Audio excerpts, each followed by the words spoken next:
On Thanksgiving, my dad pointed at the door and snapped, "Get out. Covering our bills doesn't make you real family."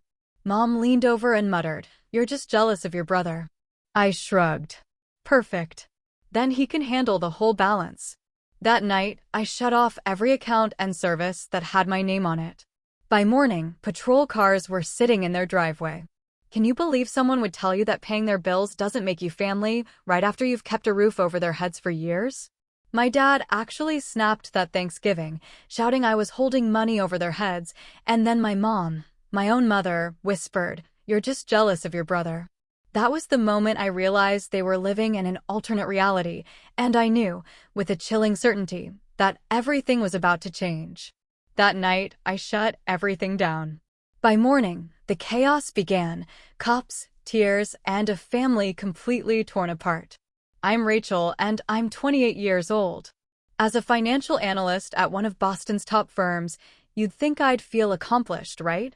Instead, every single month, when I transfer $1,600 for my parents' mortgage, I feel like that desperate little girl still seeking approval. Because despite funding their entire lifestyle, I somehow remained the family disappointment. Meanwhile, my younger brother, Kevin, basked in this unearned praise, living a life of pure adoration. But this Thanksgiving? This Thanksgiving changed everything. Growing up in the household of my parents, Harold and Linda, meant understanding one crucial, brutal fact. My dad, Harold, had expectations, and I, Rachel, seldom met them. Not ever. From elementary school spelling bees to high school debate competitions, nothing I achieved ever seemed quite good enough. Second place is just the first loser, he'd sneer, examining my trophies with thinly veiled disappointment. My mom, Linda, she was different, but honestly no better. Where dad was openly critical, mom was just passively dismissive. "That's nice, dear," she'd say, barely looking up from whatever magazine featured Kevin's football team. Her indifference, it cut deeper than dad's criticism ever could. Then there was Kevin, 3 years younger. He became the golden child the moment he threw his first perfect spiral at age 7. His mediocre grades? Oh, those were him focusing on what really matters. My straight A's? I was trying too hard to show off. When he made varsity as a freshman, my parents threw a whole backyard barbecue. When I got accepted to Harvard with a partial scholarship, I got a nod and a lukewarm, "Well, you always did like books." This pattern, it just continued throughout my entire childhood. I learned to find validation elsewhere, in teachers' praise, in academic achievements, in the quiet, fierce satisfaction of knowing I was building something for myself.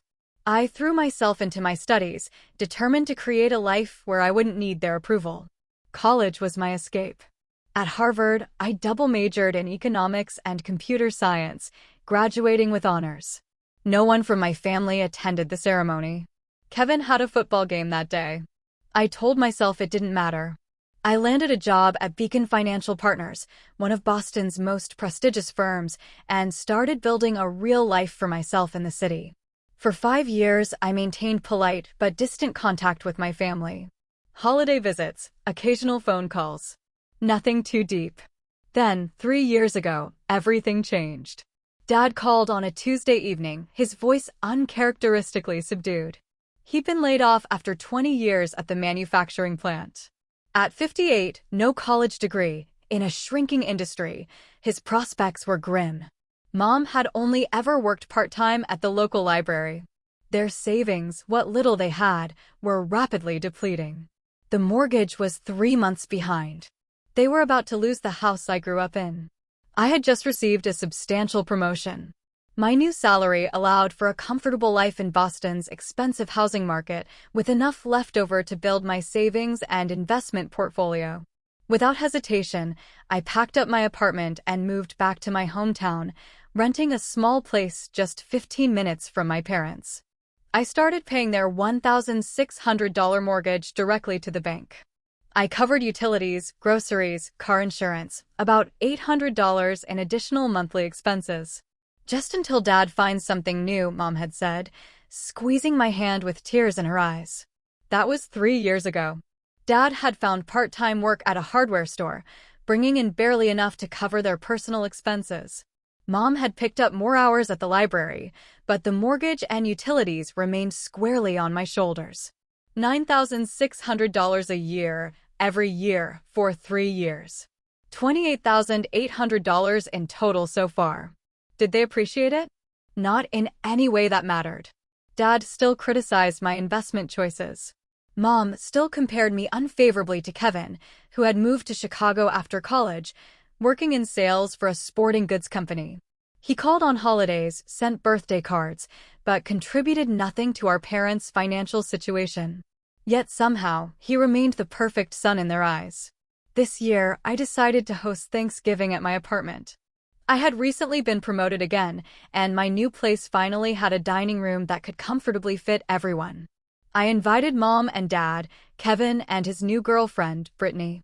I spent weeks planning the perfect menu, incorporating Dad's favorite bourbon-glazed ham alongside the traditional turkey, Mom's sweet potato casserole recipe, and even tracking down Kevin's favorite craft beer. The Tuesday before Thanksgiving, I spent $347 at the grocery store, carefully selecting organic produce, a free-range turkey, premium ingredients for all the sides. As I loaded the bags into my car, I felt a familiar mixture of hope and dread. Hope that this year would be different. Dread that it would be exactly the same.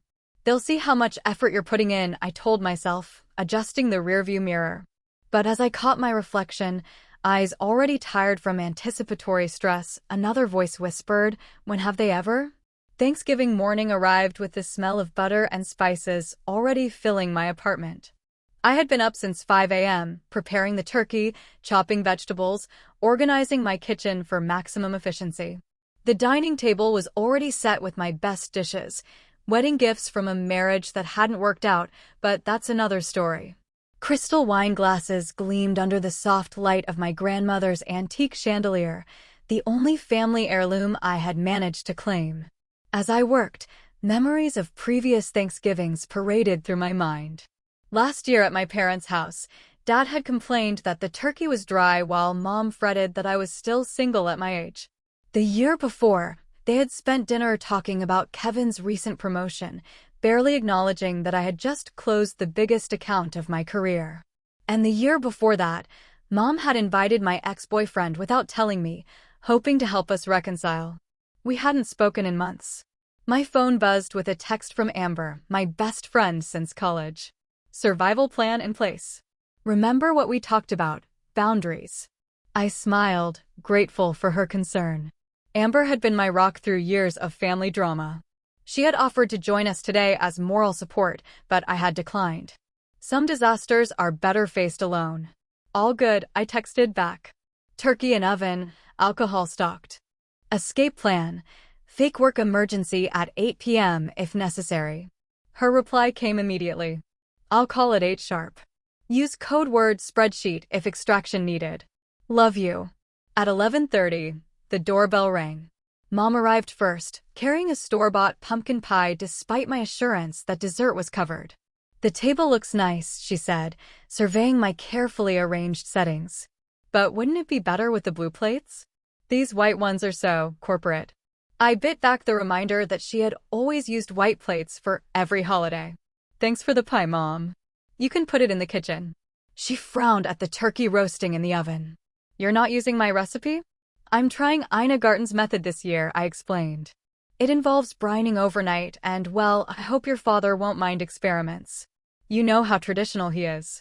Traditional, meaning he expected everything exactly as it had always been, except when he wanted something different. I took a deep breath. Can I get you some wine? Mom settled into the living room with a glass of Chardonnay, flipping through channels until she found the parade. I continued cooking, trying to ignore her occasional commentary about my kitchen organization and cooking techniques.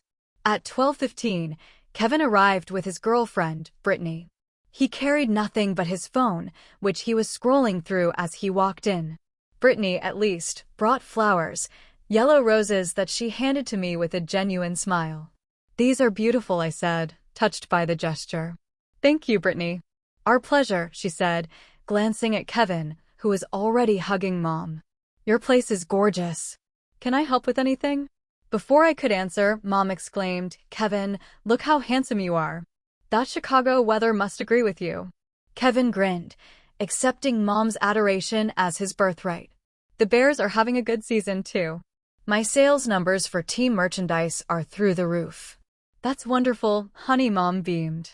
I handed Brittany a glass of wine. "Thanks for the offer to help. Everything's under control, but I appreciate it." Brittany took the wine, her eyes observing the dynamics with quiet intelligence. "This is my first time meeting your parents. Kevin's told me so much about your family." I wondered exactly what he had told her.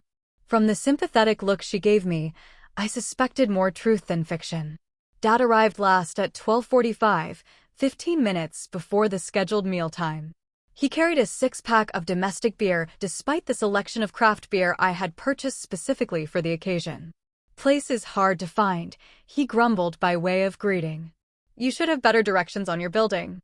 "I texted them to you yesterday, Dad," I said, accepting his awkward side hug. "Well, smells good in here anyway," he conceded, which, from him, was high praise. As I returned to the kitchen to baste the turkey, I overheard Dad in the living room. "Rachel's going all fancy on us this year. Probably trying to show off with all that Boston money." "Harold," Mom said in a half-hearted reprimand. "What?" "It's true. All these fancy dishes and expensive wines. Who's she trying to impress?" I gripped the counter, knuckles white. $347 in groceries. $1,600 in mortgage payments. $800 in utilities and other bills. All for them. And this was the thanks I got. When Kevin wandered into the kitchen in search of beer, I was still seething. "Hey sis," he said, oblivious to my mood. "Dad brought Budweiser. Got any in the fridge?" "There's craft beer in there," I replied. "I got that IPA you mentioned liking." Kevin shrugged. "Dad says those fancy beers are just for people who want to feel special." I bit my tongue so hard I tasted blood. "Take whatever you want, Kevin." As he rummaged through my refrigerator, I checked the turkey one last time. Perfect golden brown skin. Right on schedule. At least something was going according to plan. At precisely 1 p.m., I announced that dinner was ready. Everyone took their assigned seats at the table. Dad at one end, Kevin and Brittany on one side, Mom and me on the other. The spread looked like something from a food magazine: herb-roasted turkey, bourbon-glazed ham, 3 different kinds of potatoes, green bean casserole, homemade cranberry sauce, fresh rolls still warm from the oven. Dad looked at the feast and frowned. "Where's the stuffing?" "It's right here," I said, pointing to the ceramic dish near his elbow. "It's cornbread stuffing with sausage and apples." He poked at it suspiciously. "Doesn't look like your mother's stuffing." And so it began. "Let's say grace," Dad announced, reaching for Mom's hand on one side and Kevin's on the other. We formed our traditional circle, heads bowed. "Lord," Dad began, "we thank you for this food and for bringing our family together today. We're especially grateful for Kevin making the trip from Chicago to be with us. We thank you for his continued success and for Brittany joining our family circle. We ask your blessing on this meal and on our family bonds, which are more important than any material possessions or worldly success. Amen." My eyes remained closed a beat longer than everyone else's. Not in extended prayer, but in disbelief. Not a word of thanks for the meal I had prepared, the home I had provided for the gathering, or the financial support that kept their home from foreclosure. I caught Brittany's gaze across the table, a flash of recognition that told me she noticed, too. "The turkey looks great, Rachel," Brittany offered as we began passing dishes. "Yes, not bad," Mom agreed in the same tone she might use to praise a child's finger painting, though I usually leave it in a bit longer. "It's perfectly cooked," Brittany countered, slicing into her piece. "Moist, but fully done. Did you brine it?" "Yes, overnight with herbs and citrus," I replied, warming to her genuine interest. "Fancy," Dad muttered, helping himself to more ham than turkey. Kevin, already on his second beer, steered the conversation to safer territory. "So, Dad, did you watch the Bears game last Sunday?" For the next 20 minutes, they discussed football while Mom interjected occasional questions about Brittany's job as a pediatric nurse. I ate silently, wondering why I had bothered with the organic heirloom vegetables and imported cheeses when no one at the table, except Brittany, seemed to notice or care. "Rachel, how's work?" Brittany asked during a lull in the sports talk, clearly trying to include me. Before I could answer, Mom jumped in. "Oh, she's still at that financial place. Always working such long hours." She turned to Kevin. "Nothing like your job where you get to meet all those interesting sports people." "Actually," I said, setting down my fork. "I was promoted to senior investment strategist last month. I'm now managing a portfolio worth over $300 million for our top clients." "That sounds impressive," Brittany said. Dad snorted. "Numbers on a computer screen. Not like real work." "My work is very real, Dad," I said, feeling heat rise in my cheeks. "Those numbers represent people's retirements. College funds for their kids, security for their families. And good money for you, I bet," he said, "which is why I don't understand why you're always complaining about helping your family out a little." The room went silent. Even Kevin looked uncomfortable. "When have I ever complained about helping out?" I asked quietly. "Your mother told me you mentioned the mortgage was due next week." As if we didn't know. I turned to Mom, who suddenly became very interested in rearranging the food on her plate. "I only mentioned it because I needed to transfer the money from my investment account. It takes 2 business days, and with the holiday weekend, there you go again." "Always bringing up money," Dad interrupted. "We get it, Rachel. You're successful. You make good money. You help us out. Do you want a medal?" "Harold," Mom murmured. But there was no real objection in her tone. "No, Linda. I'm tired of walking on eggshells. Rachel holds this money over our heads like she's some kind of savior." My hands began to shake. 3 years. $28,800. And not once had I used it to guilt them or demand their gratitude. "I have never held anything over your heads," I said, my voice trembling slightly. "I help because you're my family and you needed it. And we appreciate it," Mom said quickly. "Don't we, Harold?" Dad stabbed a piece of ham. "What I'd appreciate is a daughter who cares about more than her bank account. Family is about loyalty, not dollar signs." Loyalty. The word tasted bitter. "I moved back here 3 years ago to help you. I've paid your mortgage, your utilities, your car insurance." "Here we go again with the money talk." Dad's voice rose. "This is exactly what I mean. You think because you write some checks, you're entitled to special treatment." "Special treatment?" I echoed in disbelief. "When have I ever received special treatment in this family?" Kevin shifted uncomfortably. "Maybe we should talk about something else." "No," I said firmly. "I want to know what Dad means by special treatment. Do you mean acknowledgement? Basic gratitude? Because I haven't seen much of either." "You want gratitude?" Dad's face flushed red. "Fine. Thank you, Rachel, for doing what any decent daughter would do for her parents." "There, happy now." Something snapped inside me. A decent daughter. What about a decent father? One who doesn't constantly criticize and diminish his child's achievements? One who shows an ounce of appreciation when that child sacrifices her own financial security to save his house? That's enough. Dad slammed his hand on the table, making the plates jump. "I won't be spoken to like this in, well, I would say my house, but I guess you'd remind me it's technically your house, wouldn't you? It's my apartment that I pay for." "Yes," I said quietly. "Just like I pay for your house." Dad stood up so abruptly his chair tipped backward. "Get out," he shouted. "Paying bills doesn't make you family. Get out." The absurdity of being told to get out of my own home might have been funny if it weren't so painful. Brittany looked horrified. Kevin stared at his plate. Mom reached for Dad's arm. "Harold, please. It's Thanksgiving." He shook her off. "I won't sit here and be disrespected by my own daughter." "Disrespected?" I laughed, a hollow sound. "That's rich coming from you." Mom leaned toward me, her voice a harsh whisper. "You're just jealous of your brother. You always have been. He knows how to be part of this family without turning everything into a transaction." Her words hit like a physical blow. After everything I had done, everything I had sacrificed, this was what she truly believed. I stood slowly, a strange calm settling over me. "You're right, Mom. Kevin does know how to be part of this family. He calls on holidays, sends birthday cards, and contributes absolutely nothing to keeping you in your home. I turned to my brother. No offense, Kevin. He had the grace to look ashamed. I smiled, a calculated expression that felt foreign on my face. So, you know what? You're absolutely right. Let Kevin be the perfect child. Let him take over the mortgage payments and the utilities and everything else. That's $9,600 a year that I'll be keeping from now on. Dad's face paled slightly. Now, Rachel, there's no need to be dramatic. I'm not being dramatic, Dad. I'm being transactional. Remember? And this transaction is officially terminated. I walked to the door and held it open.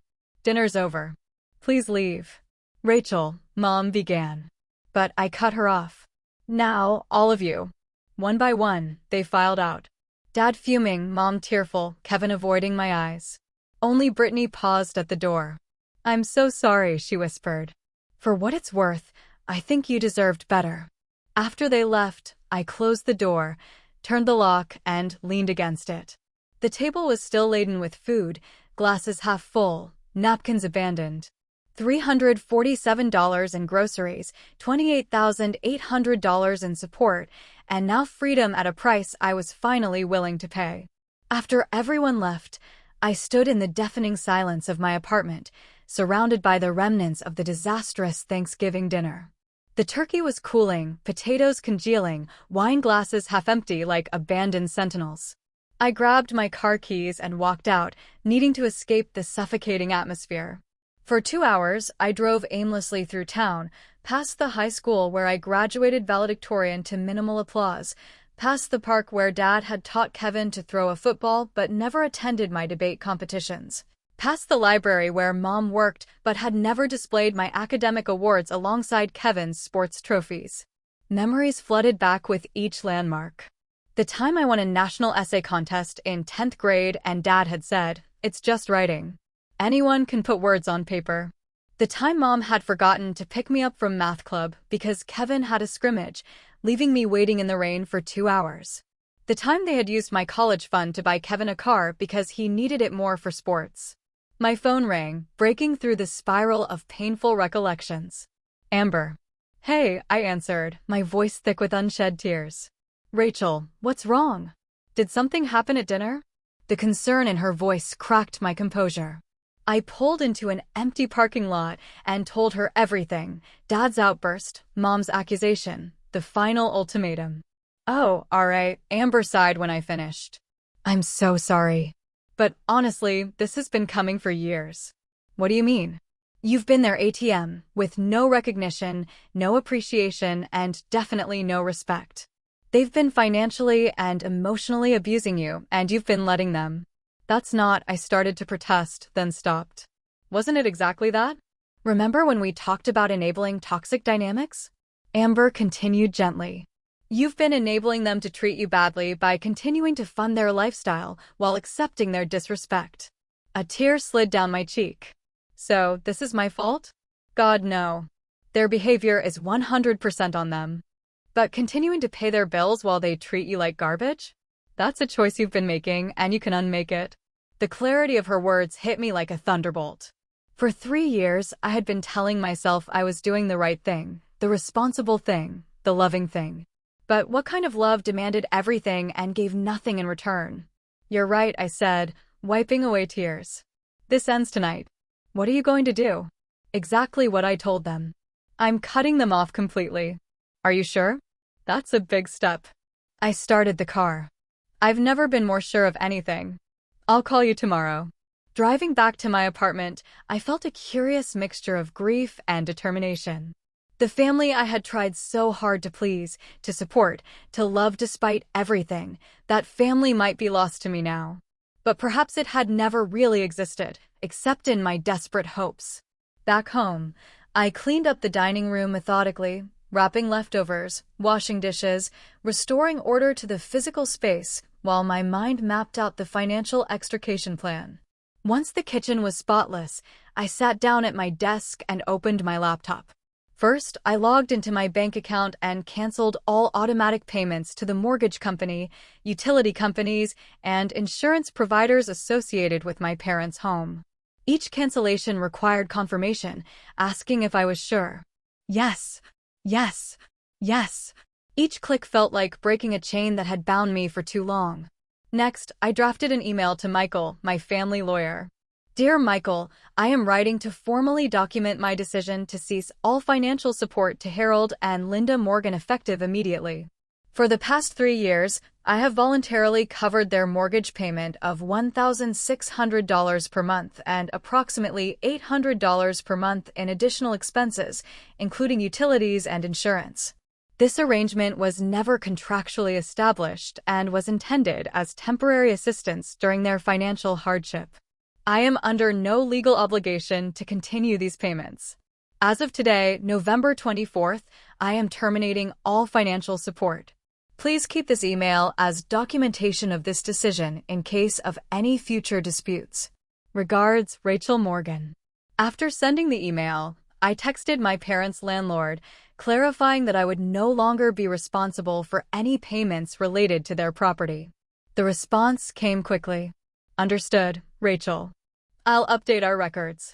Just to be clear, December payment will be their responsibility. Yes, I typed back. All future payments are their responsibility.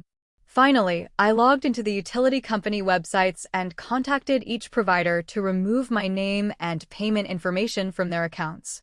The customer service representative at the electric company sounded sympathetic when I explained the situation.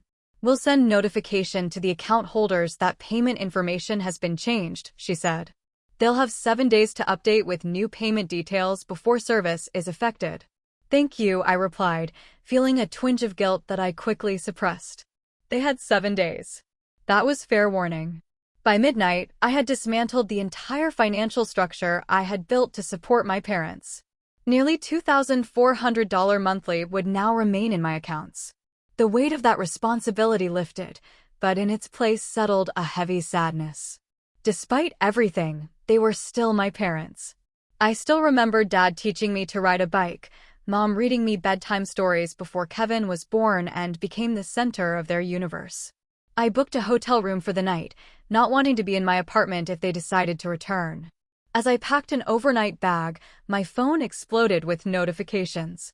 Text messages from Dad, ranging from furious, "How dare you speak to us like that?" to threatening, "You'll regret this."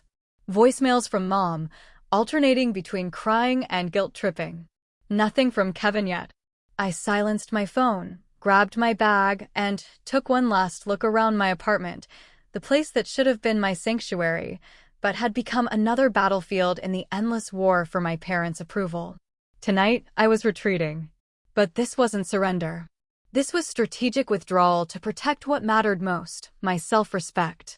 In the hotel room, I took a long shower, letting hot water wash away the stress of the day. Wrapped in the hotel's plush robe, I sat by the window overlooking the town where I'd grown up, where I'd achieved and strived and never quite measured up. Tomorrow would bring consequences, confrontations, perhaps even chaos. But tonight, I had taken the first step toward freedom from a cycle of emotional manipulation that had defined my relationship with my family for as long as I could remember. My phone lit up with a text from Amber. "You okay?" "I will be," I replied.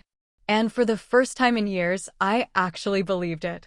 I woke up the next morning to 37 missed calls, 22 voicemails, and 64 text messages. Scrolling through the notifications with one eye still closed, I saw the expected names: Dad, Mom, Kevin. But there were also messages from aunts, uncles, and family friends I hadn't spoken to in months. Word had spread overnight. The first voicemail was from Dad, timestamped 7:14 a.m., his voice tight with controlled anger. "Rachel, this childish tantrum has gone far enough. Call me immediately." The second, from 7:32 a.m., "The mortgage company just called. They said you removed your payment information. This isn't funny, Rachel." By the eighth voicemail, his tone had shifted from anger to panic. "Rachel, please. We need to talk about this. Your mother is very upset." Mom's messages were predictably manipulative. "How could you do this to us after everything we've done for you, and I didn't raise you to be this selfish." And finally, "I'm not feeling well from all this stress. I hope you're satisfied." I deleted them all without responding and ordered room service breakfast. While waiting for my food, I checked my email. Michael, my lawyer, had replied to my late-night message. Rachel, thank you for documenting this decision. You are correct that you have no legal obligation to continue financial support for your parents. As your lawyer, I must advise you that while they could theoretically attempt legal action claiming an implied contract or detrimental reliance, such claims would be extremely difficult to prove given the voluntary nature of your assistance. If you encounter any legal issues related to this matter, please contact me immediately. Regards, Michael Stevens. His professional confirmation of my position strengthened my resolve. I had done nothing wrong. I was simply ending an arrangement that had become emotionally toxic. After breakfast, I headed to work. I had considered calling in sick, but hiding would only delay the inevitable. Better to face whatever came next head-on. I had just settled at my desk when our receptionist called. Rachel, there are 2 people in the lobby insisting on seeing you. They say they're your parents. They don't have an appointment, and they seem agitated. My stomach dropped, but I kept my voice steady. Please tell them I'm in meetings all morning and can't be disturbed. If they don't leave voluntarily, please call security. Are you sure? They're saying it's a family emergency. I'm sure. There's no emergency except the one they've created. Thank you, Diane. 20 minutes later, my boss, Jennifer, knocked on my office door. Rachel, do you have a minute? I looked up, bracing myself. Of course. Jennifer closed the door behind her. Security just escorted 2 people from the building who claimed to be your parents. They were causing quite a scene in the lobby. Her expression was concerned, but not accusatory. Is everything okay? For a moment, I considered a professional deflection. Everything's fine, just a misunderstanding, but Jennifer had always been straightforward with me, and I decided to return the courtesy. No, it's not okay. My parents and I had a significant falling out yesterday. I've been financially supporting them for 3 years, and yesterday I informed them that support is ending. They're not taking it well. Jennifer nodded slowly. I see. I'm sorry you're dealing with that. Do you need some time off? Her simple question, free of judgment or prying, brought unexpected tears to my eyes. No, thank you. Work is actually a good distraction right now. All right. But the offer stands if you change your mind. She turned to leave, then paused. And Rachel, I've instructed security not to allow them into the building again without your explicit permission. This is your workplace, and you have the right to do your job without that kind of disruption. Thank you, I managed, touched by her support. By lunchtime, Kevin had finally texted. Mom and Dad are freaking out. They say you cut them off completely. Is that true? I took a deep breath before responding, yes. I'm done being the family ATM while being treated like I don't matter. His reply came quickly. But what about their mortgage? The utilities? What about them, Kevin? I've paid them for 3 years. Maybe it's your turn. You know I can't afford that. I'm barely making enough to cover my own expenses. Then I guess they'll need to figure something out. Sell the house. Downsize. Get better jobs. All the options adults normally consider when they can't pay their bills. That's cold, R.A. Is it? Funny. No one thought it was cold when I was sacrificing my financial future to support them while getting nothing but criticism in return. Kevin didn't respond for several minutes. When he did, his message surprised me. They never told me you were paying the mortgage. They said you were helping out a little with utilities. I had no idea it was everything. A bitter laugh escaped me. Of course, they had minimized my contribution. Acknowledging the full extent of their dependence on me would have required gratitude they weren't prepared to give. Well, now you know, I texted back. And now it's over. That afternoon, I received a call from the mortgage company. I almost declined it, then realized they might need confirmation of my withdrawal. Miss Morgan, this is Trevor from Homestead Mortgage. I'm calling about the Morgan residence on Maple Street. Yes, I've removed my payment information from that account as I will no longer be making payments on that property. I understand. The primary account holders are attempting to make arrangements, but they've asked that I speak with you directly. They claim there's been a misunderstanding. There's no misunderstanding. I voluntarily paid their mortgage for 3 years. I am now voluntarily stopping. That's all. Yes, ma'am. I'll update our records accordingly. By evening, the situation had escalated. My phone showed a missed call from my Aunt Susan, Mom's sister, followed by a blistering text message. Rachel, I can't believe you would do this to your own parents. They gave you everything growing up. And this is how you repay them? By throwing them out on the street? Your mother is in tears. Your father is talking about having to sell the house. Is that what you want? To destroy your family over money? I didn't bother responding. Aunt Susan had always parroted my mother's version of events without question. She had no idea what the reality had been, either growing up or in recent years. As I drove home from work, I spotted a familiar car parked in front of my apartment building, Dad's old blue Ford. I kept driving, circling the block twice until the car was gone. They were clearly trying to ambush me at home now. I needed a better plan than hotel hopping. Just as I finally parked in my designated spot, my phone rang with an unknown number. Hello, Rachel. It's Brittany, Kevin's girlfriend. Brittany, is everything okay? Not really. I'm calling because, well, I think you should know what's happening. Your parents showed up at your apartment earlier. When you didn't come home, your dad tried to use his key. His key? He doesn't have a key to my apartment. That's what the neighbor said when he came out and asked what they were doing. Your dad claimed he was your father and had a right to enter. The neighbor called the police. My blood ran cold. The police? Yes. They came and spoke with your parents. No one was arrested, but they were told they couldn't enter your property without permission. Your dad he wasn't taking it well when they left. Thank you for telling me. There's more, Brittany said, her voice dropping. Kevin and I had a huge fight about all this. He kept saying you were being selfish, and I told him he was being blind. That from what I saw yesterday and what he's told me about growing up, you've been treated unfairly for years. He didn't want to hear it. I'm sorry, I said, genuinely meaning it. I never meant to cause problems between you two. You didn't. This revealed problems that were already there. She paused. Anyway, I thought you should know about the police and that not everyone thinks you're wrong. What you did took courage.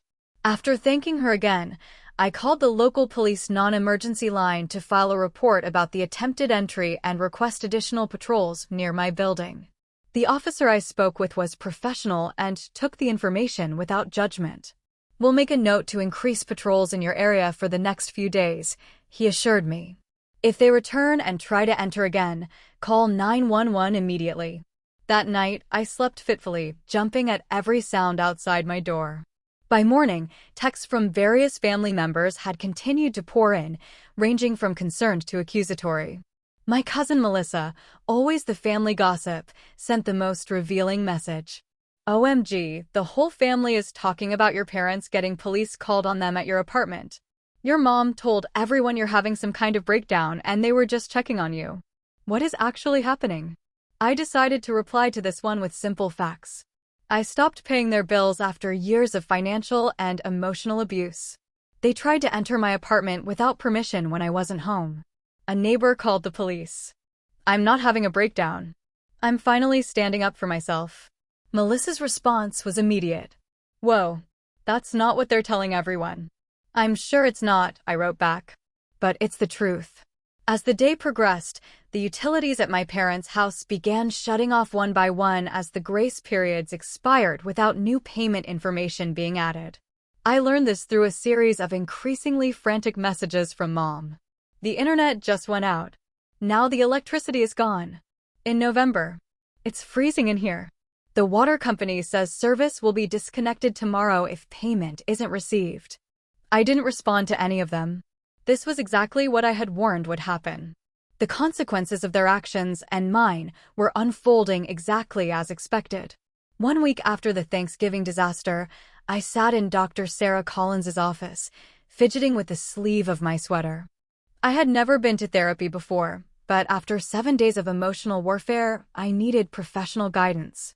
So, Dr. Collins said after I'd related the events of the past week, you made a significant change in a long-established family dynamic. That's bound to create ripple effects. How are you feeling about your decision now? I considered the question carefully. Guilty sometimes, relieved other times, sad almost always. She nodded. All normal reactions. You've disrupted a dysfunctional system that, while harmful to you, was at least familiar and predictable. Change, even positive change, often brings grief. But should I have done it differently? Less abruptly? Given them warning? Would warning have changed the fundamental dynamics at play? She asked. No, I admitted. They would have tried to guilt or manipulate me into changing my mind, or made promises they wouldn't keep. Then perhaps the abruptness was necessary. Sometimes a clean break is kinder than a prolonged separation. We continued talking, exploring the patterns that had defined my relationship with my parents, the role I had played in maintaining those patterns, and strategies for setting and enforcing boundaries moving forward. By the end of the session, I felt more grounded, more certain that I had made the right choice, however painful. As I was leaving, Dr. Collins said something that stayed with me. Remember, Rachel, reconciliation may be possible someday, but it requires change on both sides, not just yours. Don't accept responsibility for healing a relationship that others aren't willing to examine honestly. Outside the office, I checked my phone to find an unexpected message from Kevin. Can we meet for coffee? Just us. No parents, no drama. We arranged to meet at a cafe downtown, neutral territory, far from both our parents' home and my apartment. Kevin arrived looking tired, the circles under his eyes suggesting he hadn't been sleeping well either. Thanks for coming, he said as we sat with our drinks. You look terrible, I replied, not unkindly. He attempted a smile. Yeah, well, it's been a rough week for everyone. I agree. Kevin stared into his coffee. I broke up with Brittany. I'm sorry to hear that. Don't be. She was right about a lot of things. He looked up at me, including how unfairly you've been treated. This was not what I had expected. Go on. After everything blew up, I started thinking about growing up. Really thinking, not just the highlight reel mom and dad always focus on. And I realized you got a raw deal, RA. They were always harder on you, always expected more, always gave less. I benefited from that. And I never said anything. No, you didn't, I said, unwilling to make this easier for him. I should have. I'm sorry. He took a deep breath. But that's not why I wanted to meet. I wanted to tell you that I've taken over the utility payments. Not the mortgage yet. I really can't swing that on my salary. But I'm covering electric, water, internet. And I told them they need to figure out the mortgage themselves. I blinked in surprise. You did? Yeah. They didn't take it well. Dad said I was choosing you over family. He gave a bitter laugh. The irony didn't seem to register with him. I never expected you to pick up the bills, Kevin. I know, but it's the right thing to do. I'm their son too. And I've been letting you carry everything. He hesitated. There's something else you should know. The house is going into foreclosure. They're 3 months behind on the mortgage already. What? But I've been paying it. Kevin looked uncomfortable. Apparently, they've been taking cash advances on credit cards for other expenses. They're pretty deep in debt beyond just the mortgage. The revelation hit me like a physical blow. All those years of sacrifice, of putting my own financial future on hold to keep them afloat, and they had been digging themselves deeper into debt the entire time. They've been telling everyone in the family that you abandoned them without warning, Kevin continued. But I set Uncle Robert straight last night. He was pretty shocked to learn you'd been paying their mortgage for 3 years. Is that why he called me this morning? Kevin nodded. Probably. He and Aunt Patricia are talking about letting Mom and Dad stay with them until they figure something out. We talked for another hour, comparing notes on our childhood, acknowledging painful truths we'd both avoided for years. It wasn't complete reconciliation. Too much had happened for that. But it was a start. A recognition that the family narrative had been distorted for too long.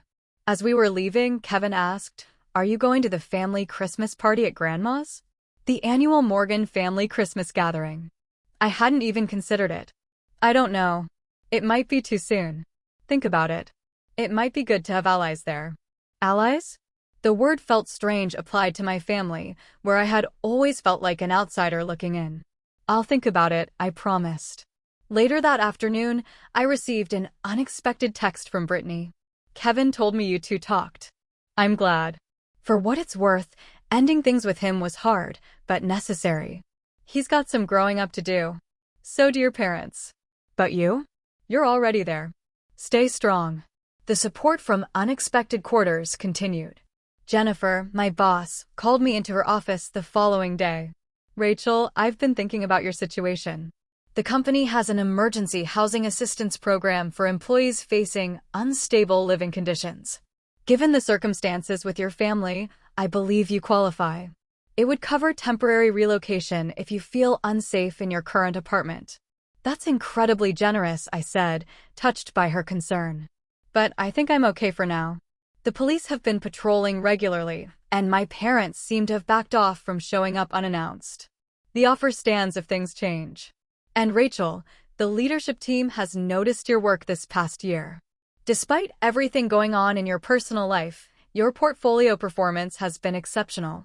That kind of resilience and focus doesn't go unrecognized here. Her words meant more than she could know. Professional recognition based solely on merit, not tempered by comparison to a golden child or diminished by arbitrary standards I could never meet. Not everyone was so supportive, of course. 3 days later, I ran into my mother at the local grocery store. I had been avoiding their neighborhood, but had never expected to see her across town at the store near my apartment. Rachel, she said, blocking my path in the produce section. Her appearance shocked me. She looked years older, the lines around her mouth deeper, her hair unwashed. Mom, I acknowledged, keeping my voice neutral. Excuse me, please. That's it? That's all you have to say to me after what you've done to our family. Other shoppers were beginning to stare. I lowered my voice. This isn't the place, Mom. Where's the place then? You won't answer our calls. You've turned your brother against us. You've turned family friends against us. I've simply told the truth, Mom. If that turns people against you, maybe consider why. Her face contorted. The truth? You want truth? The truth is you've always been selfish. Always thought you were better than us with your fancy degree and your big job.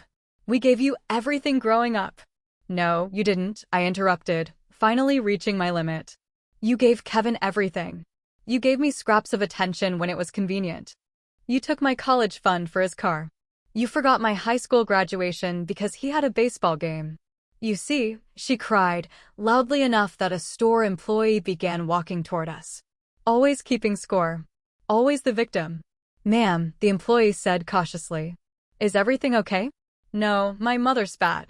My daughter is publicly humiliating me, just like she's been trying to destroy our family. The employee looked uncomfortably between us. I'm going to have to ask you both to take this outside. You're disturbing other customers. I was just leaving, I said, abandoning my half-filled cart. As I walked away, my mother called after me, "This isn't over, Rachel. Families don't just end because one person decides to walk away." Her words followed me to the parking lot, where I sat in my car, hands shaking on the steering wheel. She was right about one thing. This wasn't over. The confrontation had been recorded on someone's phone, and by evening the video was circulating among local social media groups. Financial analyst publicly berated by mother in Thompson's grocery, read one post, accompanied by the video showing my mother's tirade and my hasty exit. Colleagues sent concerned messages. Friends I hadn't spoken to in years suddenly reached out, curious about the family drama now playing out semi-publicly. The boundary between my professional reputation and personal life, a line I had always carefully maintained, was blurring dangerously. That weekend, I attended my first holiday party of the season at Amber's apartment, surrounded by friends who knew me, valued me, and expected nothing from me except my company.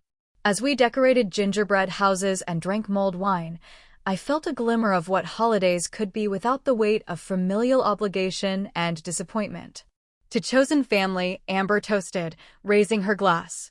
The people who love us because they want to, not because they have to. To chosen family, we echoed.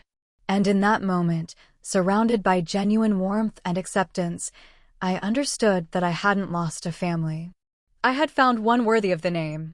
3 months after the Thanksgiving disaster, winter was reluctantly giving way to early spring. Tiny buds appeared on the trees lining my street, promising renewal after months of dormancy. It felt appropriate for my own life, which was also showing tentative signs of new growth after the emotional winter I had endured. My weekly sessions with Dr. Collins had become an anchor, helping me process the complex grief of family estrangement. grief I had questioned initially. But no one died. Grief isn't just about death, she explained. It's about loss. You've lost the family you hoped for, the relationships you worked to maintain, and the fantasy that things might somehow improve if you just tried hard enough. That deserves to be mourned. So I mourned. For the supportive parents I had never had, for the brother who had been set against me from childhood, for the years spent seeking approval that was always just out of reach. And gradually, the mourning gave way to acceptance, and acceptance to a tentative sense of peace. The practical consequences of my decision had unfolded as expected. My parents' house was now deep in foreclosure proceedings, the formal notices piling up as the bank prepared to reclaim the property. Kevin had maintained the utility payments, true to his word, but the mortgage was far beyond what either of us had realized. Years of hidden debt had created a financial hole too deep to escape without drastic measures. Uncle Robert and Aunt Patricia had offered my parents temporary housing in their guest room, an arrangement that Kevin reported was already showing signs of strain. Dad refuses to look for anything beyond part-time work, he told me during one of our now regular coffee meetings. Says at his age he shouldn't have to start over. Uncle Robert disagrees. And Mom? I asked, still cautious when discussing our parents directly. She's taken more hours at the library, and he hesitated. She's been asking about you. What about me? How you're doing? If you seem okay, if you ever mention them. Kevin stirred his coffee. I think reality is finally setting in that this isn't just a phase you're going through. It's not, I confirmed. This is permanent unless some fundamental things change. I know. I told her that. He looked up. She asked me to give you this. He handed me an envelope, my name written on the front in my mother's familiar handwriting. I took it cautiously, as if it might bite. You don't have to read it now, Kevin said. Or ever. But she asked me to deliver it. I slipped the letter into my purse, unsure whether I would open it at all. Dr. Collins had warned me about being pulled back into old patterns through guilt or manipulation, and a letter seemed like a perfect vehicle for either. Later that night, alone in my apartment, curiosity overcame caution. I opened the envelope and unfolded 2 pages of stationery. Dear Rachel, it began. I don't know if you'll read this. Kevin says he'll give it to you, but I understand if you throw it away unopened. I would in your position. That's what I've been thinking about lately. Your position. For the first time, I've been trying to see things from your perspective. It's not comfortable. I don't like the mother I see through your eyes. Harold doesn't know I'm writing this.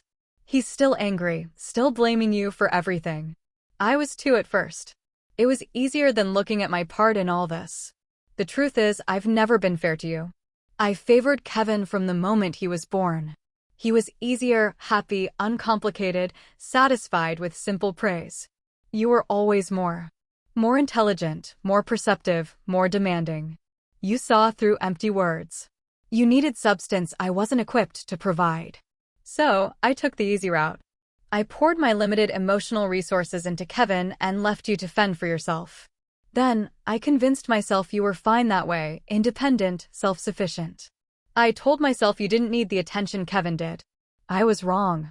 I'm not asking for forgiveness. I'm not even asking for another chance. I just wanted you to know that I see it now. Too late. But I see it. The damage we did. The daughter we lost because we couldn't appreciate the remarkable woman she became. We're moving in with my sister in Arizona next month. The house will be gone by then. It's for the best. Too many ghosts there anyway. I hope you're well. I hope someday we might talk again, though I understand if that never happens. Mom. I read the letter 3 times, searching for the usual manipulations, the guilt trips, the subtle jabs. They weren't there. Instead, I found something I had never expected from my mother: accountability. Limited, belated, but real. I didn't respond immediately. Instead, I brought the letter to my next therapy session, where Dr. Collins helped me process my complicated reactions. This seems like a significant step for your mother, she observed. But remember, one letter doesn't erase years of behavior. If there's to be any reconciliation, it would need to be gradual, with clear boundaries and consistent change over time. I'm not sure I even want reconciliation, I admitted. Part of me feels lighter without them in my life. That's valid, too. You're not obligated to rebuild relationships simply because you share DNA. The question is, what serves your well-being now? And going forward? What served my well-being turned out to be continuing the separation while acknowledging my mother's letter with a brief, civil response. Mom, thank you for your letter. I appreciate the reflection it represents. I'm not ready for further communication at this time, but I wish you well in Arizona. Rachel. Short, neither warm nor cold, leaving the door neither fully closed nor wide open. It was all I could honestly offer. With Kevin, things continued to improve gradually. Our shared history created a bond that, while damaged, wasn't beyond repair. He had begun to see our childhood through clearer eyes, recognizing the ways he had been weaponized against me in family dynamics neither of us had created. I was thinking about that science fair in 7th grade, he said during one of our meetings. When you built that amazing solar system model with the working lights, and Dad made such a big deal about my participation ribbon in the track meet that fell on the same day. I remember, I said, surprised he did too. You spent weeks on that model. It was incredible. Should have won first place, not third. And all anyone talked about at dinner was my stupid ribbon. He shook his head. I knew it was wrong even then, R.A. I just didn't say anything because, well, it felt good to be the favorite. You were a kid, Kevin. Neither of us created that dynamic. No, but I benefited from it. And now I'm trying to figure out who I am without it. He gave a wry smile. Turns out the golden child identity doesn't prepare you very well for actual adulthood. Professionally, the aftermath of the Thanksgiving incident had eventually stabilized. The viral grocery store confrontation had faded from local social media, replaced by newer community dramas. Jennifer had proven to be an unexpected ally, shielding me from potential professional fallout and even recommending me for a prestigious financial advising certification program. Your ability to maintain excellent work while handling personal challenges shows exactly the kind of resilience our top clients need in an advisor, she told me when announcing my acceptance to the program. Emotions and finances are always intertwined. Someone who understands that connection firsthand has an advantage. As spring advanced, I created new traditions and connections. Sunday brunches with Amber and our circle of friends. Volunteer work at a financial literacy program for young adults aging out of foster care. A tentative first date with Michael, a kind-eyed architect I met through the volunteer program. One unseasonably warm Saturday in late April, I was returning from a morning run when I spotted a familiar figure waiting near my apartment building, my father, looking older and somewhat diminished in the bright sunlight. My steps slowed as I approached cautiously. Dad. He turned, clearly nervous, hands shoved deep in his pockets. Rachel. I wasn't sure you'd talk to me. That depends on what you want to say. He nodded, accepting the conditional nature of the conversation. I won't take much of your time. Before we leave for Arizona, I needed to say something in person. He took a deep breath. You were right about a lot of things. I wasn't fair to you. I didn't appreciate what you did for us. The admission, so long awaited, felt strangely anticlimactic. Thank you for saying that. I'm not good at this, he continued, staring at the sidewalk. Admitting when I'm wrong. Your mother always said it was my worst quality. A ghost of a smile crossed his face. One of many, according to her these days. Arizona is a fresh start, I offered neutrally. Yes. At my age. He shook his head. Starting over at 61 wasn't in the plan. Plans change. We adapt. He looked up then, really seeing me, perhaps for the first time in years. You turned out well, Rachel. Strong, smart. That wasn't because of us. It was despite us. I want you to know I recognize that. The words unlocked something in my chest. Not forgiveness exactly, but a releasing of something tightly held. I appreciate that, Dad. We stood in awkward silence for a moment before he spoke again. We're leaving next week. Your mother has the address. If you ever want to, well, it's there if you need it. Safe travels, I said, not committing to more. He nodded, understanding the boundary. Take care of yourself, Rachel. I am, I replied, for the first time in a long time. I really am. As he walked away, I felt no dramatic surge of emotion, no cinematic reconciliation, no profound catharsis. Just a quiet acknowledgement that sometimes healing doesn't look like complete restoration. Sometimes it's just about reaching a place where the past no longer dictates the future.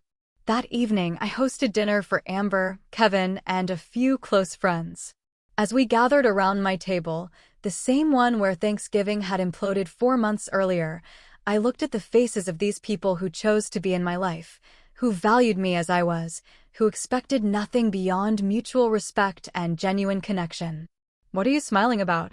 Amber asked, passing me a basket of bread. "Just thinking about conditional versus unconditional love," I replied. All my life, I thought family love was supposed to be unconditional.